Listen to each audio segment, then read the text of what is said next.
eliminación de las prácticas restrictivas, el cual es patrocinado por la firma Márquez, Barrera, Castañeda y Ramírez. Le damos la bienvenida a los siguientes panelistas. En primer lugar, tenemos al doctor Arturo Solarte Rodríguez. Él es abogado egresado de la Pontificia Universidad Javeriana, especialista en legislación financiera de la Universidad de los Andes. Ha realizado cursos de posgrado de Derecho, de Contratos, Daños y Seguros y estudios de doctorado en Derecho. Bienvenido. En segundo lugar, tenemos al doctor Jorge Flores Acosta. Es economista de la Universidad de Antioquia y tiene una maestría en economía de la misma universidad. Asimismo, tiene una maestría y un doctorado en economía del Toulouse School of Economics. Actualmente es profesor de la Universidad del Rosario de la Facultad de Economía y se desempeña como consultor para Tecnoquímicas, Grupo de Gestión y Tecnología, el Instituto de Evaluación de Tecnologías en Salud y GIPAC de Colombia. Ahora bien, para moderar este panel, tengo el gusto de darle la palabra a la doctora Ingrid Ortiz Vaquero. Ella es abogada de la Universidad del Externado de Colombia y licenciada en Derecho por la Universidad de Alcalá de Henares, especialista en Derecho Comercial y magíster en Responsabilidad Contractual y Extracontractual. Actualmente es abogada de la firma Chemaz Roldán y Asociados. Bienvenidos. Buenas tardes a todos. Está la hora del café, entonces sabemos que es difícil, estamos un poquito atrasados, entonces vamos a tratar de agilizar nuestro panel. Un agradecimiento a la asociación de parte de la Universidad Externado de Colombia, especialmente del Departamento de Derecho Económico y del Departamento de Derecho Comercial, por esta invitación. Este panel nos va a despertar a todos y pues la imagen, yo me muevo un poquito, que es la cosa de ser profesora, que no puede estar quieta. Entonces, nuestro panel es los perjuicios derivados de las prácticas restrictivas de la competencia.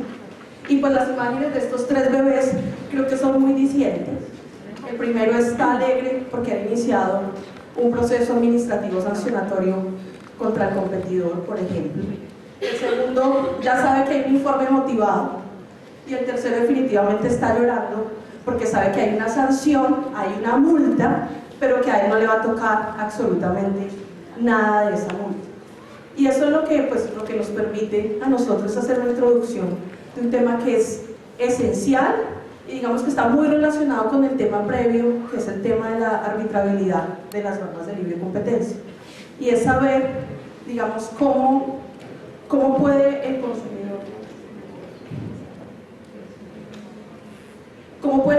y el competidor pues realmente obtener una reclamación. Muy rápidamente, para ponernos en contexto, ustedes saben que existen dos sistemas de aplicación de las normas, uno público, que es el sistema que seguimos nosotros, el administrativo, y un sistema privado donde son las acciones de daños las que van a mover todo este sistema. Y pues nosotros aquí tenemos a dos panelistas con una combinación perfecta. El doctor Solarte, especialista y experto en el tema de responsabilidad civil, y el doctor Jorge, que es economista y que nos va a dar su visión sobre el tema.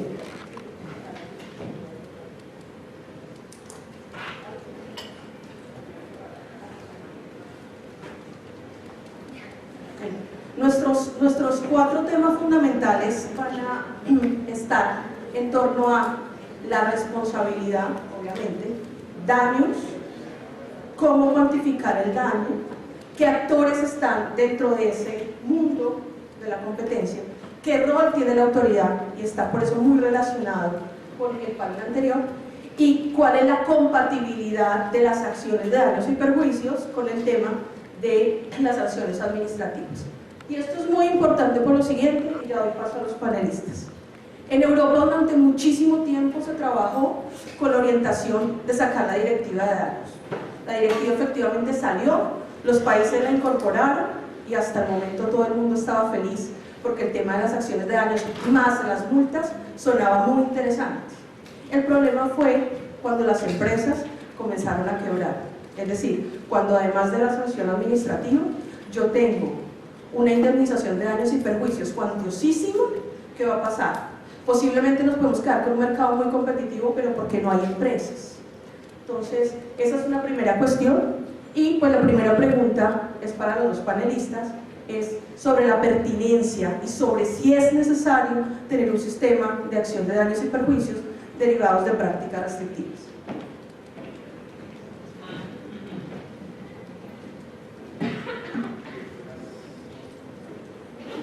Buenas tardes. Un saludo especial a todos los asistentes, muchas caras amigas y conocidas, a la Asociación Colombiana de Derecho a la Competencia por la Invitación y a sus directivos, particularmente al doctor Ibarra por la invitación y a Ingrid Jorge por compartir este panel. Pues digamos, cuando estábamos preparando este panel,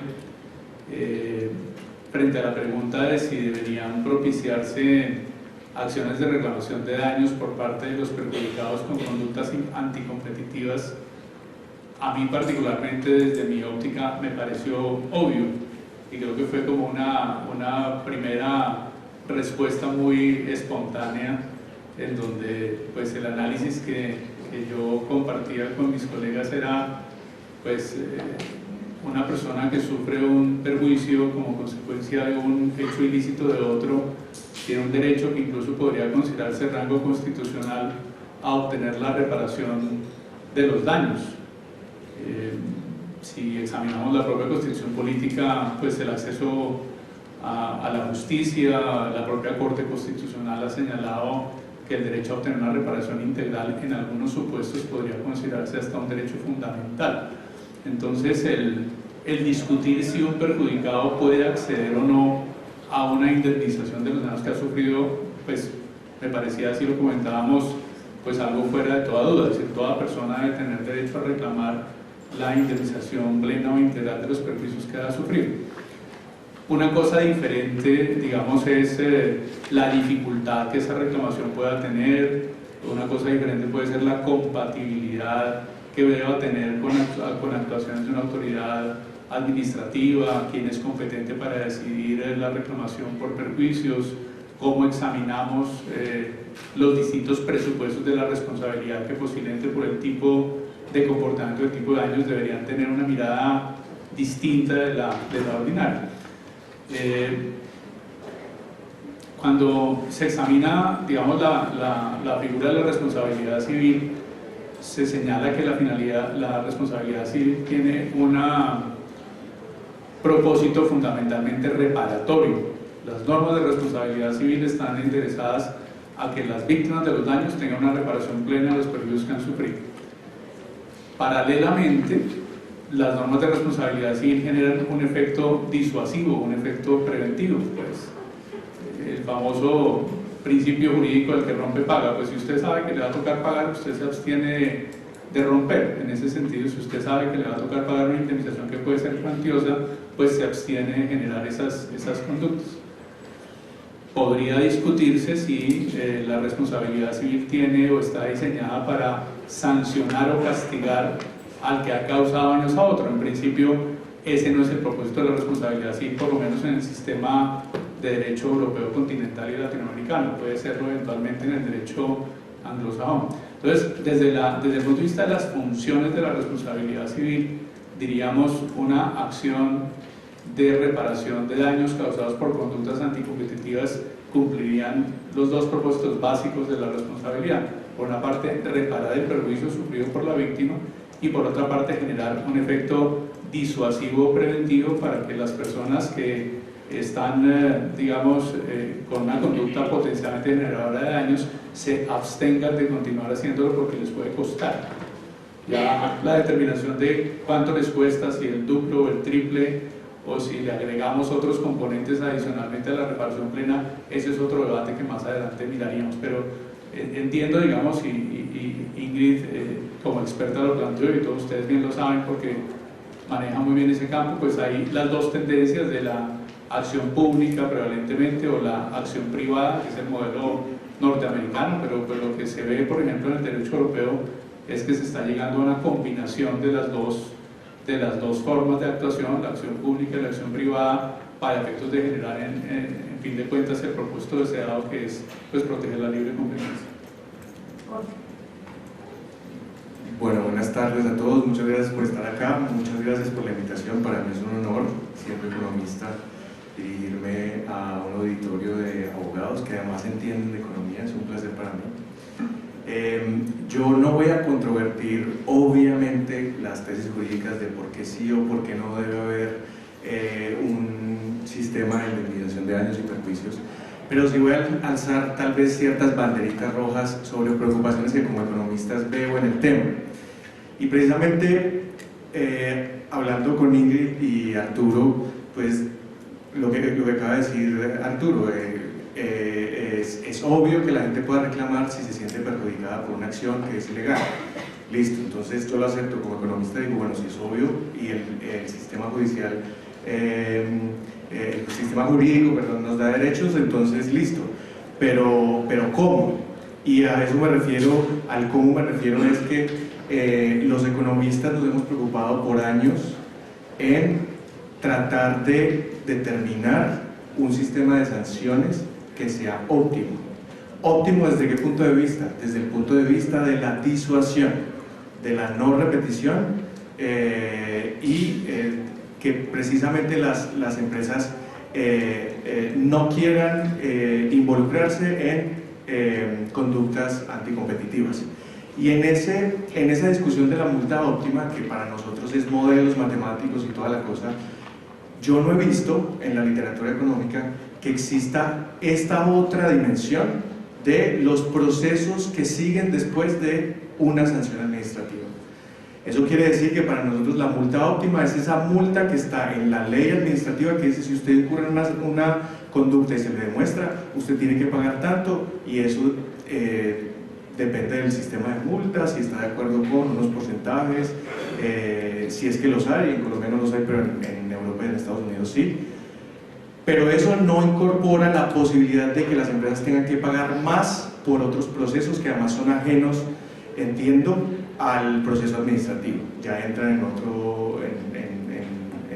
otro camino.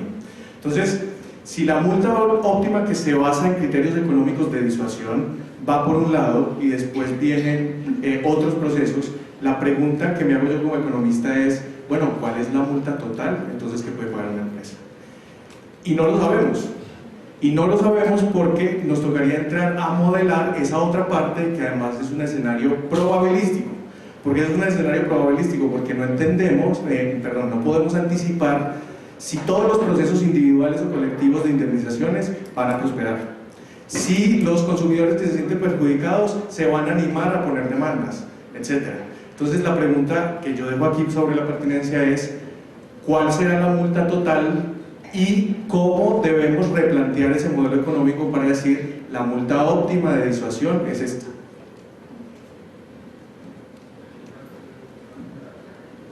Bueno, nuestro siguiente punto tiene que ver, siguiendo con este esquema de responsabilidad, con el concepto de daño al mercado o daño colectivo y de daño individual, y por supuesto de los mecanismos a través de los cuales se lograría reparar esos perjuicios tanto al mercado como esos perjuicios individuales. En la diapositiva que ustedes ven, pues recientemente hay dos cárteles, uno de los camiones sancionado por la Comisión Europea y otro mucho más reciente, que es el del transporte escolar en España. Entonces ustedes ven en la cadena, digamos, quiénes serían los cartelistas, los fabricantes o los prestadores del servicio de transporte escolar, en la cadena compradores de esos camiones, los distribuidores mayoristas de esos camiones, y al final de toda esta historia pues tenemos al consumidor, que generalmente va a ser el que sufre ese sobreprecio. El problema va a estar en cómo los daños van en cascada y cómo lograr una indemnización completa, pero no una indemnización que pueda enriquecer a cualquiera de esas víctimas en el transporte. Y pensémoslo en casos como el de los pañales o el de los cuadernos, muy sonados entre nosotros. O sea, cómo hacer que ese perjuicio no se vuelva y ese daño no se vuelva especulativo. Entonces, la pregunta para el doctor Solarte y el doctor Jorge es: ¿cómo ven ustedes el tema de los daños, de la tipología de daños, y si ustedes consideran que ese perjuicio y cómo sería ese proceso para indemnizar ese tipo de perjuicio. Bien, en el tema de daños por conductas anticompetitivas hay un primer tema que es relevante y que debe destacarse, y es que es uno de los campos en materia de daños en los que se presenta una primera división entre el daño al interés colectivo y el daño al interés individual. Todos sabemos que la libre competencia económica es un derecho de todos, así está consagrado en la Constitución Política, así está consagrado en la Ley 472 sobre acciones populares y del grupo, y en ese sentido habría, digamos, como un primer nivel de análisis, que es la lesión que los actores de las conductas anticompetitivas generan en el bien o interés colectivo libre competencia. Como bien lo sabemos, digamos, independientemente de la actuación administrativa, porque por ahora nos vamos a meter con eso, el juez de la acción popular debería buscar, como el propósito de la acción popular, la restitución de las cosas al estado en el que estarían si la conducta anticompetitiva no se hubiera generado. Ha dicho la Corte Constitucional que la acción popular es eminentemente restitutoria, trata de volver al statu quo ante, pero la Ley 472, a través del artículo 74, señala que el juez de la acción popular puede ordenar indemnizaciones también, y que se decretan en favor de la entidad pública encargada de promover o proteger el bien o interés público lesionado, en la medida en que no sea culpable de la infracción. Ese es un tema que fue objeto de estudio por la Corte Constitucional, porque la norma pues parecería dejar por fuera a otros actores que eventualmente también tienen legitimación para reclamar por la violación del interés colectivo, porque no solamente pues, podría hacerlo la entidad pública, sino que podría hacerlo una asociación de empresarios, de consumidores, etc. Pero digamos hay un primer nivel del análisis, que es el daño al interés colectivo, y por su propia digamos, naturaleza, incluso la denominación de intereses difusos lo lleva a uno como a la complejidad que tiene su concreción. Y por ejemplo, Jorge ahora podrá darnos algunas ideas de qué criterios podría tener uno para cuantificar una indemnización de perjuicios del interés público lesionado, que es el bien, el interés económico de la libre competencia, en criterios de eficiencia, de progreso, no sé, sería, digamos, un tema de esa naturaleza. En el segundo plano están los intereses individuales, y ahí entonces ya tenemos a los perjudicados, las víctimas individuales de las conductas anticompetitivas, y como decía Ingrid, pues ahí tenemos una gama amplia de posibles reclamantes. Tal vez, digamos, antes sobre el concepto de daño, yo quisiera, digamos, como poner de presente que el concepto de daño es un concepto que ha estado en mucho debate en tiempo reciente en el derecho colombiano, particularmente en materia de digamos, pronunciamientos de la Administración de Justicia que no han sido del todo claros. Por ejemplo, hay pronunciamientos de la Corte Suprema de Justicia que en 2014 señalaron que podía considerarse daño no solamente la consecuencia desfavorable de una vulneración de un derecho, sino la violación del derecho per se. Un caso famoso de la Corte de agosto de 2014, donde se ordenó una indemnización por un daño moral y adicionalmente la indemnización del derecho al buen nombre vulnerado. Y uno pensaría que tradicionalmente lo resarcible eran las consecuencias adversas o nocivas o perjudiciales de la conducta, no la violación al derecho per se. Y eso ha dado todo un debate también de una distinción entre daño y perjuicio, que entiendo que la superintendencia de Industria y Comercio también propicia, pero tal vez simplemente para el tema de daños no nos movemos en Colombia en un terreno firme, de manera general en responsabilidad civil. La tradición del derecho colombiano considera que el daño resarcible es la consecuencia negativa o adversa que tiene una persona como consecuencia de la violación de sus prerrogativas.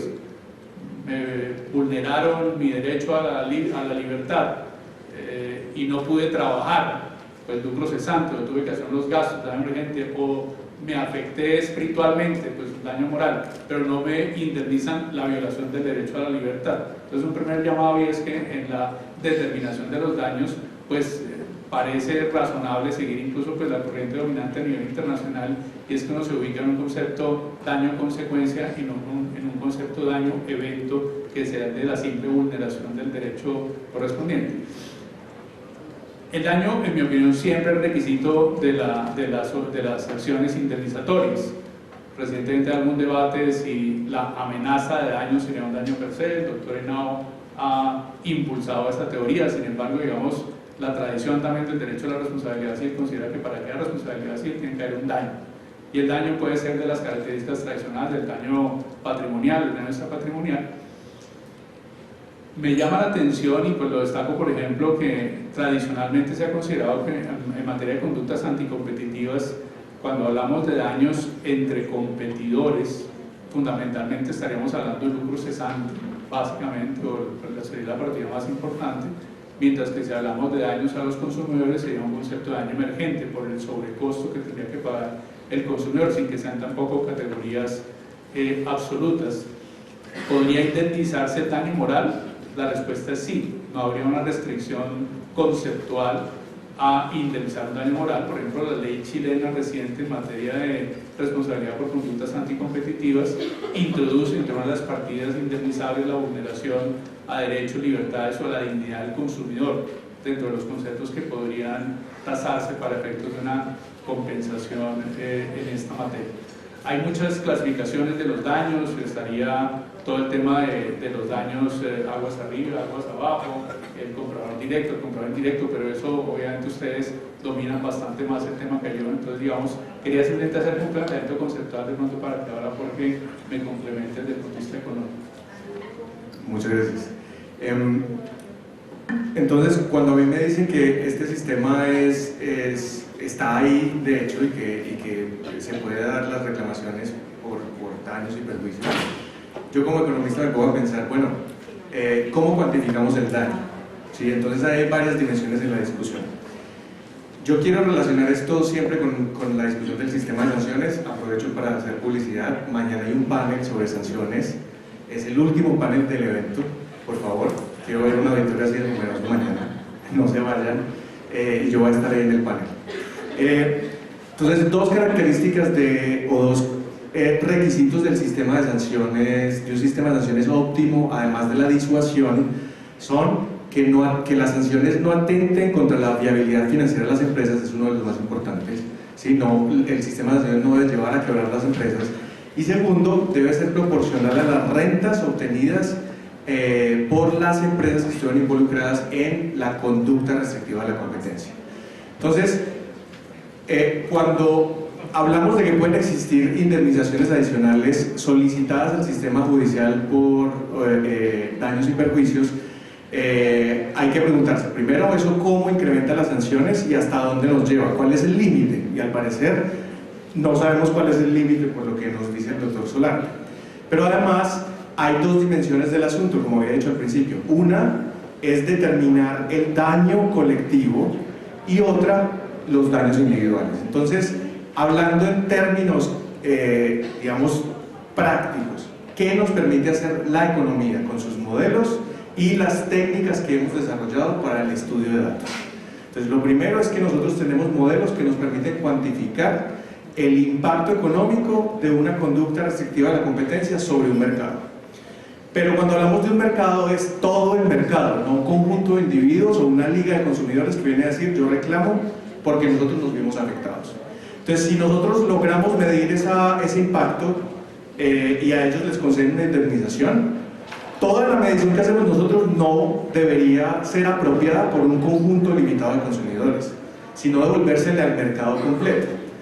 Entonces, por el lado económico no sería adecuado, ¿sí?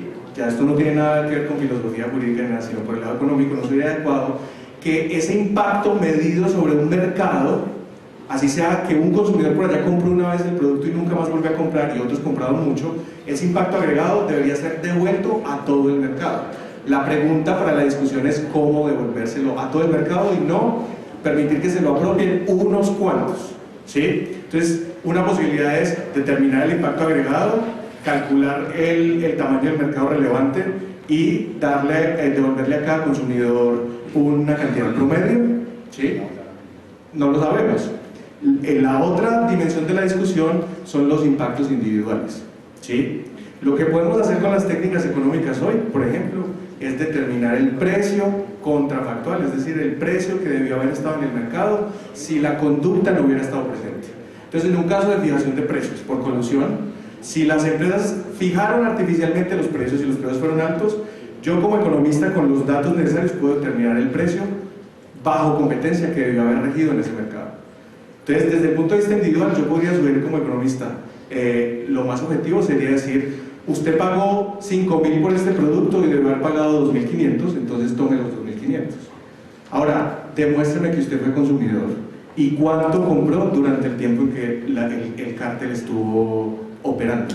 Si son cosas que son sumamente difíciles de convertir en un sistema objetivo. ¿Y por qué insisto tanto en la objetividad del asunto? Vuelvo y digo, por eso lo ligo al sistema de sanciones y a la necesidad de que haya un límite en la carga sancionatoria económica que se le impone a las empresas. Y por último, para terminar, quería decir algo sobre la indemnización de daños morales. La economía y la estadística nos permite calcular daños morales. No hay forma de calcular cómo un consumidor se puede haber sentido más afectado que otro por alguna razón personal. Y en ese caso estamos en una situación absolutamente subjetiva y ahí nuevamente el riesgo sobre una carga excesiva en términos de las sanciones. Siguiendo con este tema de indemnización de daños y como comenzábamos el panel, decíamos hasta qué punto debería coincidir, es decir, sumarse a la multa una indemnización de perjuicios.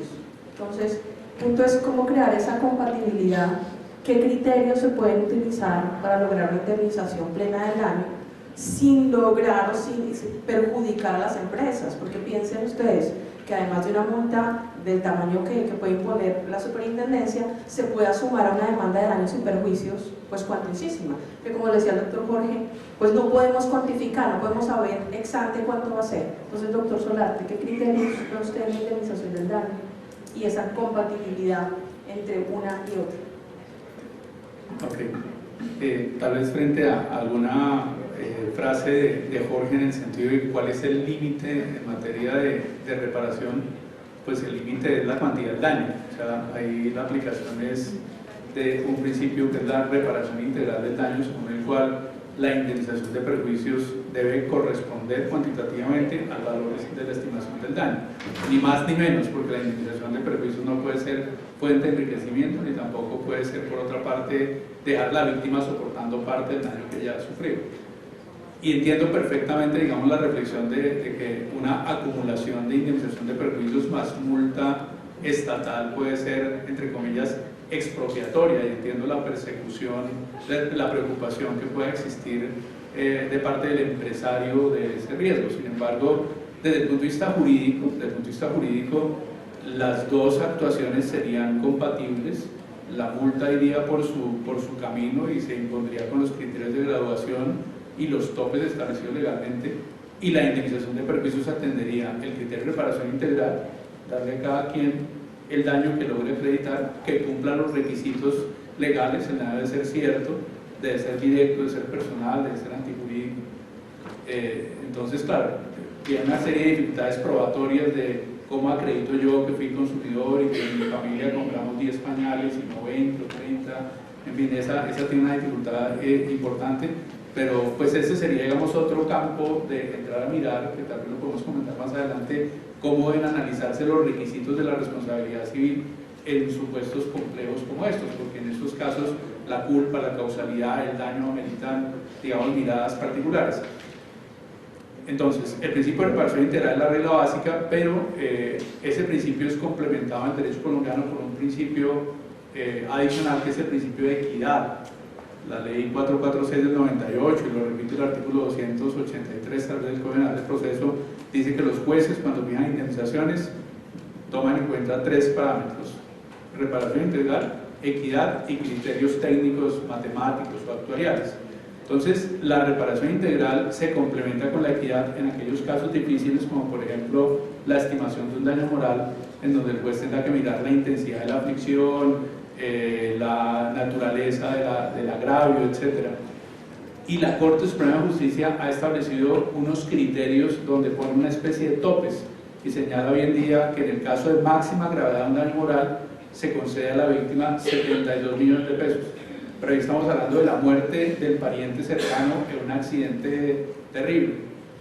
Yo diría, pues la lesión a la dignidad del consumidor, siendo el consumidor merecedor de todo el respeto, pues obviamente no podría llegar a la estimación igual, digamos, a la de la muerte de un pariente cercano. Y culmino con esto, que apenas me tomé un poquito más de tiempo. Tal vez cuando uno mira que van por dos caminos y que son compatibles, la sanción administrativa y la indemnización de perjuicios, pues lo que hay que determinar es, por ejemplo, si las multas establecidas en esas cuantías máximas en una época en la que posiblemente la iniciativa privada de pedir la indemnización de perjuicios no estaba en boga, pues de pronto podría ser razonable pensar en una reducción de la cantidad de las multas que, pues hasta donde entiendo, los 100.000 salarios mínimos legales mensuales, que hasta donde recuerdo tenía el decreto del año 93, pues puede ser una cuantía exageradamente alta si adicionalmente al empresario se le ordena la indemnización. En el mismo sentido, el tema de daños punitivos, por ejemplo, que es de la tradición norteamericana, el triple del valor del daño, el derecho chileno recientemente estableció que se puede pedir como daño punitivo el 25% adicional al daño compensatorio. La pregunta es, ¿un sistema debería propiciar un daño punitivo adicional a la sanción administrativa cuando en el fondo los dos tienen el mismo propósito? ¿Hay algún precedente en el que se eliminó una indemnización de tipo punitivo porque ya la entidad había sido sancionada administrativamente? Entonces, ese sería un tema, digamos, de política legislativa, un tema regulatorio donde se afinen criterios para efectos de hallar como la compatibilidad de los dos remedios. Pues yo creo que para armonizar esta vía de indemnización por sanciones y perjuicios con la vía administrativa y no quitarle efectividad a la capacidad disuasoria del sistema de sanciones, pues yo proponía algo que lo hablábamos antes y no sé si desde el punto de vista del derecho es viable o no es viable, pero como economista a mí me parece viable, y es ¿por qué no implementar una reparación del mercado una vez se determine que hubo la conducta? ¿Por qué no determinar un conjunto de reparaciones por parte de las empresas involucradas hacia el mercado, como pasa, y llamarlos remedios, así lo llamé yo cuando estamos preparando el panel, como pasa con el control de concentraciones económicas entre empresas? Entonces, la lógica del control de concentraciones empresariales no es bloquear las concentraciones, sino al contrario, o sea, no poner una piedra en el zapato de las empresas o una zancadilla, sino permitirlas. Pero la idea es que la autoridad no debe ver que el mercado se va a ver gravemente afectado por esa concentración. Cuando vean que hay una de los sectores del mercado, de un mercado de producto específico que se ve amenazado, entonces la autoridad propone que se apruebe la fusión con remedios, con algunas medidas para mitigar esos efectos potencialmente anticompetitivos. Y ahí vemos que entonces le sugieren a las empresas que en alguna región vendan o cedan una marca a un competidor, o etc. En este caso, a mí se me ocurre por qué no hacerlo así, es decir, una vez determinemos que la conducta es ilegal y tengamos una sanción, pedirle a las empresas que se comprometan a hacer un conjunto de retornos al mercado. ¿Cómo se puede hacer esto de una manera más objetiva? Vuelvo y menciono esa palabra. Por ejemplo, que se comprometan a tener un precio más bajo de ese precio competitivo que tendrían en ausencia ya de la conducta anticompetitiva. Eso sería una forma de regresarle a todos los consumidores que consuman el producto, digamos, sin entrar en subjetividades y tal vez sin entrar en sobreimpuestos. Gracias. Perdón, y eso sería compatible también con una tendencia moderna que hay en daños, y es abrir a formas de reparación distintas de la reparación simplemente económica. En muchos campos, por ejemplo, temas de derechos humanos o el tema de daños morales mismos, una tendencia es establecer, por ejemplo, reparaciones simbólicas, peticiones de perdón, centros de memoria histórica, nombre de la calle, el monumento, etcétera. Todo ese tipo de cosas que pueden ser unos mecanismos igualmente como para resarcir el perjuicio pues, que ha sufrido la víctima podría ser algo interesante en la misma línea que menciona Jorge y que jurídicamente tendría respaldo, digamos, como en esa nueva forma de reparación que se viene abriendo paso. Muchas gracias. Nosotros podríamos seguir aquí ad eterno.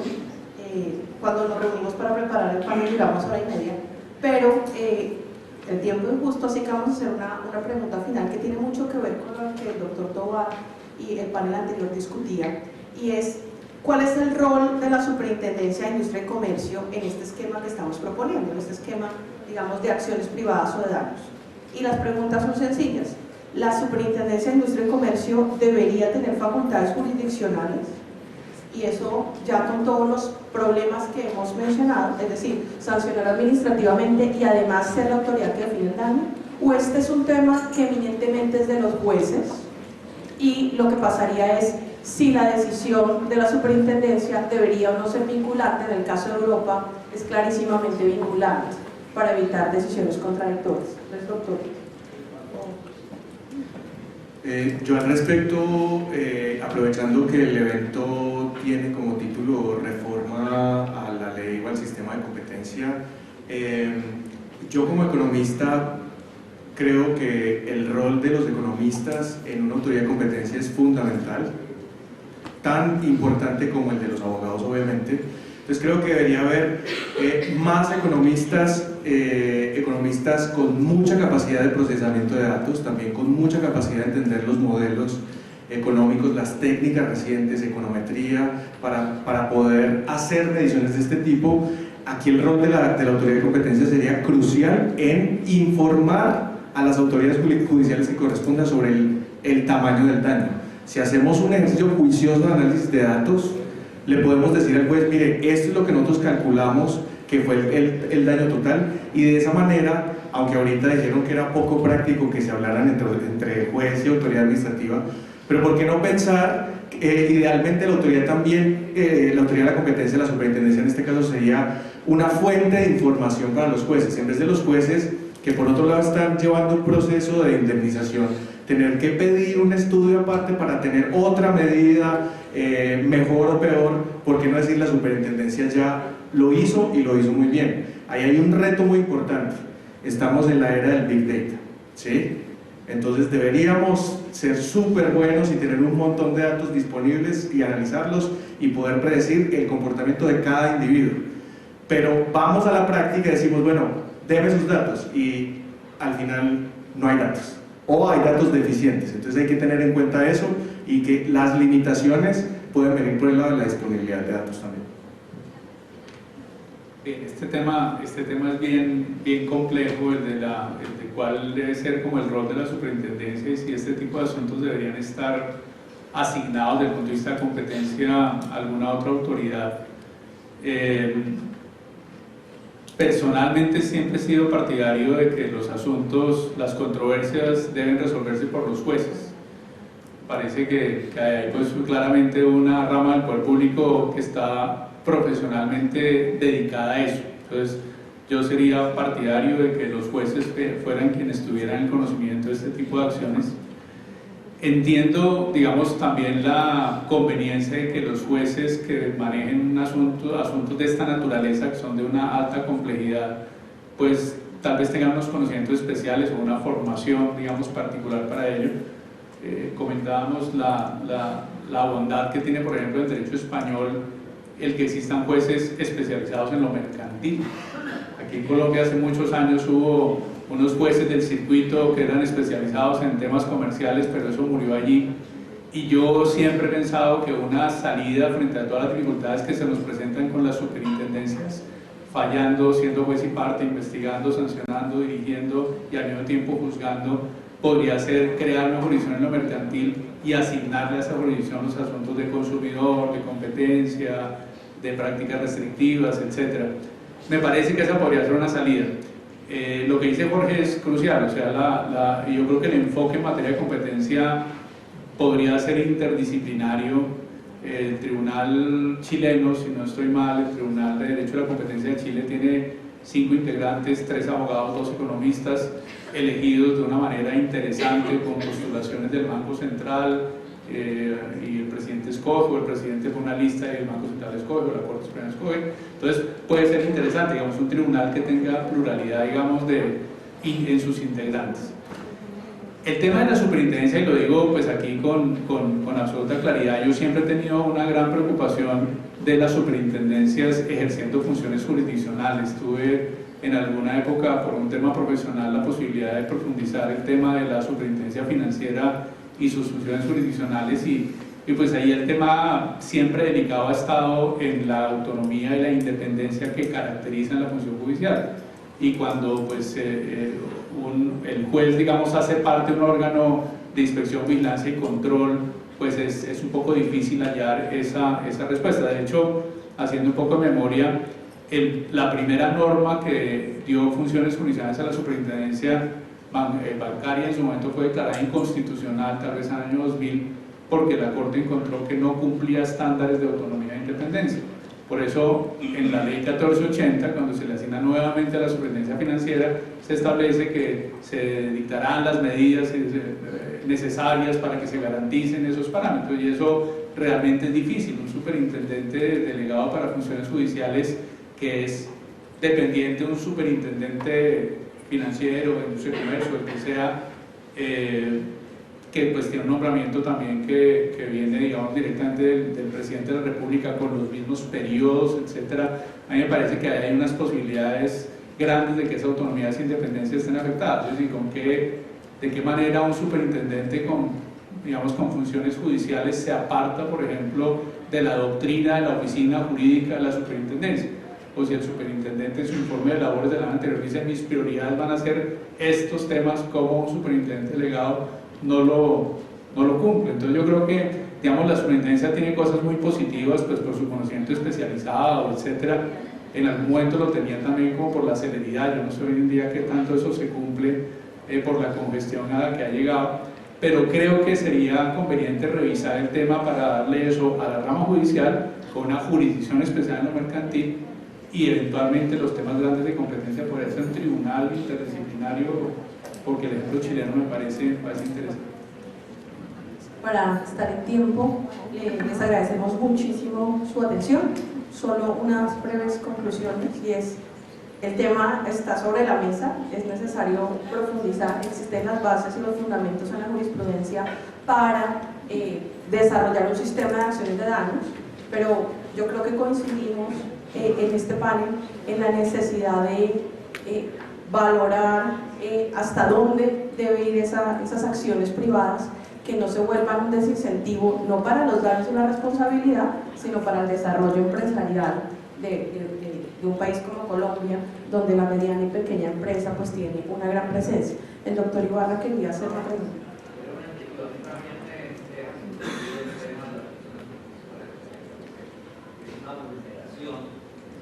Una vulneración drástica del Estado de Derecho. Yo me pregunto más bien, si fuera por el criterio de la especialidad, si no sería mejor crear jurisdicciones especializadas, porque es que entonces vamos a tener que darle funciones jurisdiccionales al medio ambiente y a la DIAN, y entonces ¿dónde van a quedar los jueces? Me pregunto yo, pues no sé, nunca he podido entender bien ese racional para atribuirles funciones jurisdiccionales a las superintendencias. Sí, sin digamos, entrar en cuáles pudieron haber sido las motivaciones, pero pues constitucionalmente está establecido en el 116 la posibilidad de que por ley se asignen funciones jurisdiccionales a entidades de supervisión. O sea, eso es parte, digamos, como del esquema jurídico ya, pero es un esquema que ameritaría revisión. Sé que tenemos que salir del panel. El panel anterior, el doctor Perilla y el doctor Tovar dejaron planteado un tema muy interesante, y es ese asunto del respeto o no por la decisión administrativa, la vinculatoriedad, etc. En daños pasa algo semejante. Alfonso Miranda hizo hace unos años un estudio sobre ese tema y aludía a la conveniencia de establecer una especie de prejudicialidad en la que, si ya había iniciado una actuación administrativa, el proceso de daños se suspendiera hasta que ella hubiera culminado, o si no hay actuación administrativa, el particular podía acudir directamente a los jueces. Pero ahí también hay un tema interesante, y es si es indispensable o no tener una decisión en firme que declare que una conducta es anticompetitiva o no. Yo en principio pienso que no, que digamos, puede un hecho ser ilícito, generador de daños, sin necesidad de tener la calificación técnica de que es acto colusorio o acto de tal o cual característica según la ley de la competencia. Lo importante es que sea ilícito y generador de daños. Muchas gracias. Muchísimas gracias a ustedes por su intervención.